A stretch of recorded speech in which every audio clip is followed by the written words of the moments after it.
प्रभु का प्यारा नाम। जय गुरुदेव। रात्रि परमार्थी समझान सेवा करने वाले सभी सत्संगी प्रेमी जन ध्यान से सुने। ये सेवा सर्वोपरि है। इस सेवा के मुकाबले कोई सेवा नहीं, न धन की न सामान की, क्योंकि ये रात्रि परमार्थी संदान सेवा। आज के युग में तो लोग दिन में भी सेवा नहीं करते, आप रात में कर रहे हो। ये थोड़ा बड़ा परिश्रम नहीं है, ये आपकी बहुत बड़ी सेवा है। इस सेवा करने से तमाम तरीके के लाभ, जैसे शारीरिक बीमारियां, परेशानियां, दुख तकलीफ, ये कम हो जाती है। जब धीरे धीरे करते रहोगे, जो पुराने पाप कर्मों के जो गंदगी जमा है वो भी धीरे धीरे उतरती है। जब गंदगी उतरेगी तो मन हल्का होगा, मन साफ होगा, मन के गरुड़ गुमान घमंड उतर जाएंगे, तब ये सुमिरन ध्यान भजन में लगेगा। बगैर सेवा के आप भजन भी नहीं कर सकते। इसीलिए संत महापुरुषों ने उसका क्रम रखा है कि पहले सत्संग करो, सेवा करो, तब भजन करो। इसके पहले भजन नहीं होता। बिना परमार्थी सेवा के कोई भजन नहीं कर पाएगा, न किसी का मन भजन में लगेगा, क्योंकि जो मन की गंदगी है वो परमार्थी संदान सेवा से हट जाती। इसलिए कलयुग के जीवों को भजन कराने के लिए ये सेवा रखी गई और ये 3 भागों में बांटी गई। प्रातःकालीन सुबह की परमार्थी संदान सेवा, और दोपहर की धूप, गर्मी, बरसात, जाड़ा जो बर्दाश्त करके करते हैं वो तपस्या भी करते हैं। ये तपस्या से भरी परमार्थी संदान सेवा है दोपहर वाली। और रात्रि की सबसे महत्वपूर्ण है कि रात में इंसान कोई काम नहीं करता।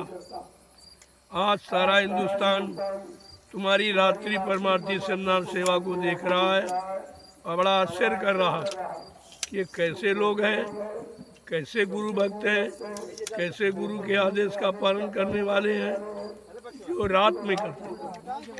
इसलिए इस सेवा का विशेष महत्व मैंने आपसे कहा भी है। रात्रि परमार्थी सेवा का महत्व है कि 1 डलिया मिट्टी का डालोगे तो 1 माला के बराबर उसका लाभ है। यानी सुमरन भी आपका साथ में चल रहा और सेवा भी चल रही।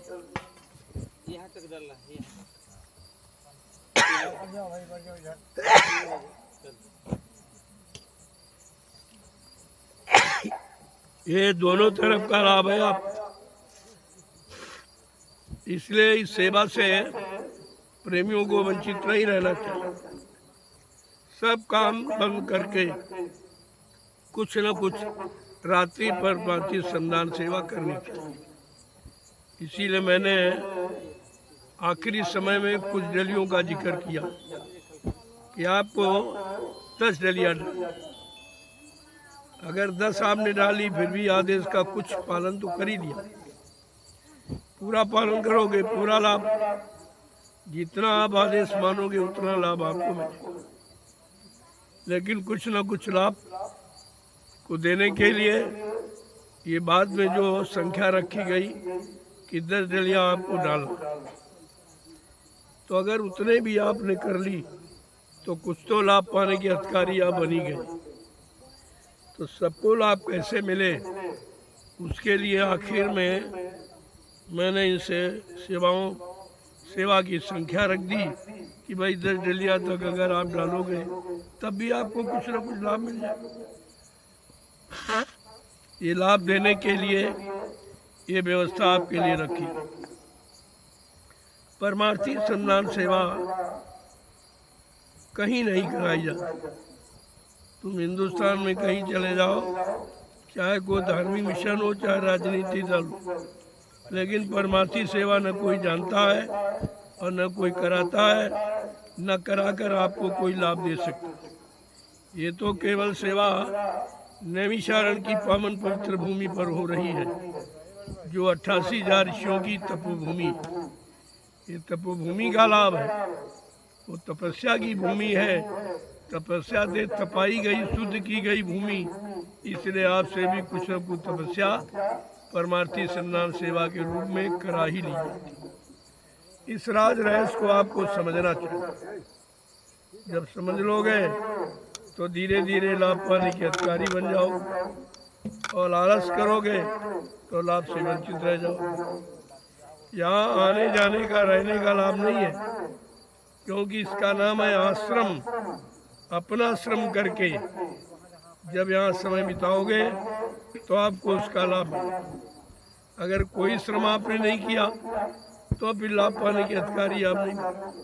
ऐसे तो बहुत लोग आते जाते रहते हैं, घूमते फिरते रहते हैं, लेकिन परमार्थी लाभ से वंचित रह जाते हैं। ये आपको अवसर मिला है, आप लोग इस सेवा का लाभ जरूर ले लें। हमारी तो बार बार प्रार्थना आपसे यही है। चलो भजन तुम नहीं कर पाते हो, तुम्हारा मन, तुम्हारा शरीर, तुम्हारी इंद्रियां साथ नहीं देती है, सत्संग आपको याद नहीं रहता है, तो कम से कम परमार्थी संन्यास सेवा करके ही लाभ प्राप्त करो। अगर तीनों में से आपने कोई काम नहीं किया तो लाभ की जगह आपको सजा मिलेगी। इस सब कुछ बताने पर भी आपने अपना लाभ नहीं दिया है तो आप सजा पाने के अधिकारी। मैंने इसीलिए इन सेवाओं को 3 भागों में बांट दिया कि प्रातःकालीन ब्रह्म मुहूर्त की सेवा, दोपहर में तपस्या की सेवा और रात्रि में सुमरन ध्यान की सेवा। ये सेवाओं में सब में अतिरिक्त लाभ भी है, तो आप उसी लाभ को ध्यान में रख के करेंगे तो आपको पूरा लाभ मिलेगा। तभी तो कहा गया, गुरु भक्तों के जागे भाग जिन्हें गुरु सेवा। उन गुरु भक्तों का भाग है, वो भागशाली है जो समय के आदेश का पालन करते हैं और करने में अपना समय बिताते हैं और अपने मन पर लदा पिछड़ा पाप कर्मों के कर्जे को उतारते हैं। वो जीव धन्य है, वो भागशाली। आज हिंदुस्तान में किसी जगह चले जाओ, कहीं भी परमार्थी सेवा का न जिक्र है, न किसी को जानकारी है, न कोई करवा रहा है, न करवा के कोई लाभ आपको दे रहा।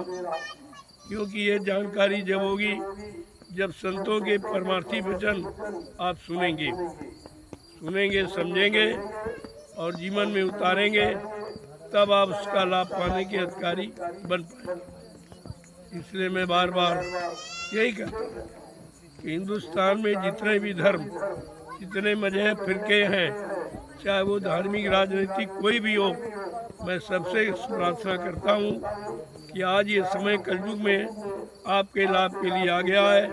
संतों ने तुम्हारे बचाव के लिए परमार्थी संन्यास सेवा का आधार बना दिया। उस आधार का लाभ आप सबको ले लेना चाहिए। इस सेवा में कोई खर्चा नहीं किसी तरह, सरल है, न कोई खर्चा करना आपका, न कोई सामान जुटाना, और लाभ सबसे अधिक है। ये संत महापुरुषों की दया है जो जीवों पर उन्होंने इस कलयुग में आकर के की है कि कलयुग का जीव गंदा और कमजोर है, इसको कैसे लाभ मिले, तो उसके लिए परमार्थी संन्यास सेवा रखी। जब ये करता रहेगा तो कुछ न कुछ शारीरिक और मानसिक लाभ इसको मिलता रहेगा। अब आपको चाहिए इस सेवा का लाभ ले लेना, और सबके लिए, चाहे कोई बच्चा बूढ़ा जवान हो, चाहे स्त्री हो पुरुष हो, हिंदू मुसलमान कोई हो, सबके लिए ये लाभ परमार्थी संन्यास सेवा का सबके लिए खुला। अब कितने लोग कर पाएंगे, कितने लाभ उठा पाएंगे ये तो लोगों के करने पर है, जानकारी लेने पर है, विश्वास करने पर है। अगर ये सब आप कर लो तो ये लाभ तुम्हारे हाथ में लग जाएगा। इसमें किसी तरह का कोई खर्चा नहीं। बाकी सेवा आप करते हो परिवार में, उसमें तमाम खर्चा, खेती खरीदी है, दुकान बनाई है, नौकरी की है, पढ़ाई लिखाई की, खर्चा किया, तब लाभ मिलता है।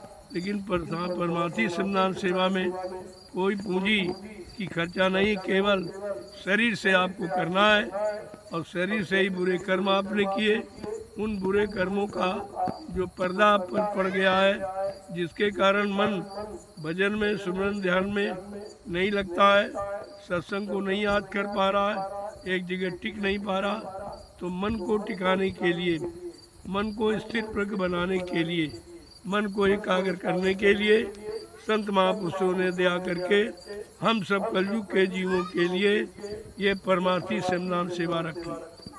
अब इसका लाभ हम सब प्रेमियों को लेना चाहिए। जय गुरुदेव नाम प्रभु का, जय गुरुदेव नाम प्रभु का, जय गुरुदेव नाम प्रभु का, जय गुरुदेव नाम प्रभु का, जय गुरुदेव नाम प्रभु का। जय गुरुदेव नाम प्रभु का, जोर से बोलो, जय गुरुदेव नाम प्रभु का, सब मिल बोलो, जय गुरुदेव नाम प्रभु का, बोलना होगा, जय गुरुदेव नाम प्रभु का, अभी से बोलो, जय गुरुदेव नाम प्रभु का, दुख दर्द हरेंगे, जय गुरुदेव नाम प्रभु सब का, कष्ट मिटेंगे, जय गुरुदेव नाम प्रभु सुख का, शांति भी देंगे, जय गुरुदेव नाम प्रभु का, सबके दाता, जय गुरुदेव नाम प्रभु का, सबके मालिक, जय गुरुदेव नाम प्रभु प्रेम का, से बोले, जय गुरुदेव नाम प्रभु ये का, नाम नहीं इंसान का, ये नाम है प्रभु का, ये काम नहीं इंसान का। ये काम है प्रभु का। इन इशारों को समझना चाहिए।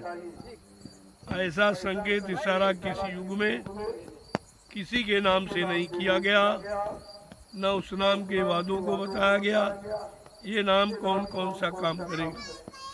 लेकिन आज कलयुग का जय गुरुदेव प्रभु नाम आपके सामने विभिन्न वादे करता है और लाभ देने की प्रतिज्ञा ले रहा है।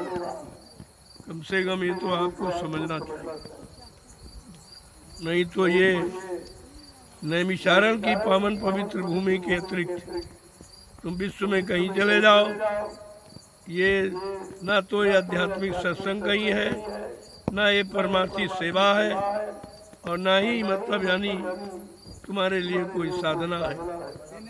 कोई भी काम आपका कहीं नहीं होता।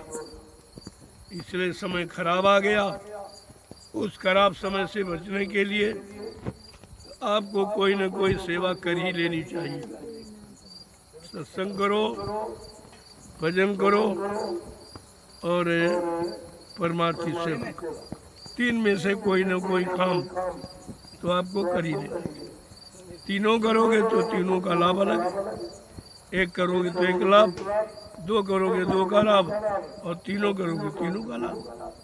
समय रहते आपको तीनों सेवाओं में थोड़ा थोड़ा समय देना चाहिए ताकि तीनों सेवाओं का लाभ आपको मिल जाए, सत्संग का और सेवा का और भजन का। इसलिए महापुरुषों ने एक कलयुग के जीवों पर दया की है कि चलो कलयुग का कमजोर गंदा जीव बेचारा कुछ ही नहीं कर सकता, तो इसका उद्धार कल्याण कैसे हो, इसको लाभ कैसे दिया जाए, इसका मानव जीवन कैसे सार्थक होगा। इसलिए संत महापुरुषों ने हम सब कलयुग के जीवों के लिए ये आधार बनाया कि सत्संग करो, सेवा करो और भजन करो। तीन ही रास्ते, चौथा कोई रास्ता। अब ऐसे देने को अन्नदान, लेने को सतराम, तरने को दीनता, डूबने को अभिमान। ये चार सूत्री कार्यक्रम आपके जीवन में कलयुग है। इसके अतिरिक्त कोई काम आपको नहीं करना। लेकिन जब सत्संग वचनों को सुनोगे, परमार्थी वचनों को, तब आपकी समझ में आएगा। ये सांसारिक व्यवस्था के वचन सुनते हो, पिछले युग के वचन सुनते हो, पिछले युग का जो समय निकल गया उसका जो इतिहास बना उसको सुनने से तुम्हारे वर्तमान का कोई काम नहीं होगा। इसलिए वर्तमान में करोगे वर्तमान का लाभ, भूत का सुनोगे तो भूत की जानकारी, और वर्तमान में कर लोगे तो भविष्य बन जाएगा। इस बात का हमेशा ध्यान रखना चाहिए। अब हिंदुस्तान के समस्त धर्म प्रेमियों को और राजनीतिक दलों के लोगों को सबको सूचना दी जा रही, क्योंकि मानव जीवन सबके पास है और मानव जीवन को सार्थक बनाना ये हम सबका मानव अधिकार है। अगर ये काम हम नहीं कर पाते हैं तो मानव जीवन का कोई मतलब नहीं। या तन का फल विषय न भाई, स्वर्ग को अल्प दुख दुखदाई। ये शरीर का पाना विषय भोगों के लिए नहीं है। और कहा कि नर्तन पाए विषय मन देही, पलट सुदाते सड़ मिसरे। अगर मानव शरीर पाकर आपने विषयों में लगा लिया या बर्बाद कर दिया तो आपने वही काम किया कि हीरे को फेंककर और कांच को पकड़ लिया। इसलिए जब वचनों को सुनोगे और समझोगे तो समझ में सब आ जाए। फिर ये कठिन काम जो अन्य युगों में संभव नहीं है, लेकिन कलयुग में संत महापुरुषों की दया से हमें आपके लिए सुलभ हो जाए। जय गुरुदेव नाम प्रभु का, जय गुरुदेव नाम प्रभु, जय गुरुदेव नाम प्रभु का, जय गुरुदेव नाम प्रभु। देखो ये तीनों काम नैमिषारण्य की पावन पवित्र भूमि पर जय गुरुदेव आध्यात्मिक ये आश्रम रामशाला में हो रहा है। आप देख रहे हो सेवाएं भी चल रही, सत्संग भी होता है, लोग सुबह सुमिरन ध्यान भजन भी करते हैं। जो काम गृहस्थी परिवार में आप नहीं कर पाते हो वो आश्रम पर होता है। इसीलिए इस आश्रम गृहस्थ आश्रम में बड़ा अंतर है। इसीलिए आपको आश्रम में आकर आश्रम की व्यवस्था में रहना चाहिए और आश्रम की व्यवस्था में रहकर अपना काम बना लेना चाहिए, अपनी भूल चूक मिटा लेना चाहिए, शंका संदेह को हटा लेना चाहिए। तब तो आश्रम में आने का मतलब है। तो ये सब गंदगी घर लादे बैठे हो और लाते रहोगे तो फिर कुछ नहीं मिलेगा। निंदा आलोचना बुराई ये सबसे बड़ी गंदगी, और जिसका खामियाजा ये कई युगों तक भोगना पड़ता है। आपको इससे बचना चाहिए। संत मत में 3 सिद्धांत रखे गए, कहते 3 बातें सदैव याद रखो, न किसी की निंदा करना और न सुनना, न उनके पाप के बोझे से दब जाओ। कम खाना जिससे शरीर तंदुरुस्त रहे और मशीन पचा सके, और गम खाना यानी बर्दाश्त करना। ये समय खराब है, लड़ाई झगड़ में फंस गए तो परमार्थ से हट जाओगे, सुमरन भजन छूट जाएगा, सत्संग भी हट जाएगा, तो आपका बहुत भारी नुकसान हो जाएगा। इसलिए कलयुग में हम सब जीवों को बर्दाश्त करना सीखना। ये 3 बातें सदैव याद रखें और हर संत मत के प्रेमियों को चाहिए इन तीनों बातों को ध्यान में रखे और उसके अनुसार अपनी दैनिक क्रिया प्रारंभ रखे तो लाभ पाने का अधिकारी है। जय गुरुदेव नाम प्रभु का, जय गुरुदेव नाम प्रभु का। अब धीरे धीरे रात्रि परमार्थी संधान सेवा का समय आपका पूरा होने लगा। मैंने भी 10 डलिया आपसे कहा, ये डाल दीजिए और इसके बाद बंद करके आज का महाप्रसाद ले लीजिए। सिर्फ 10 डलिया आपको डाल, और इसके बाद आओ मैं आपको प्रसाद देता। दोनों काम कहीं नहीं होते, न परमार्थी संधान सेवा कहीं है और न कोई प्रसाद आपको दे सकता। तो आपको तो समझ लेना चाहिए ये 2 काम कहीं नहीं हो रहे और यहाँ पर हो रहे। आपको उसका लाभ मिला जिसके बदले आपसे कुछ मांगा नहीं जा रहा। फिर भी अगर नहीं समझ पाओगे तो फिर कहाँ समझ। जय गुरुदेव नाम प्रभु का, जय गुरुदेव नाम प्रभु का। अब आप लोग चलिए जल्दी से, ये अभियान पूरा करो, 10 डलिएगा और आके महाप्रसाद ले।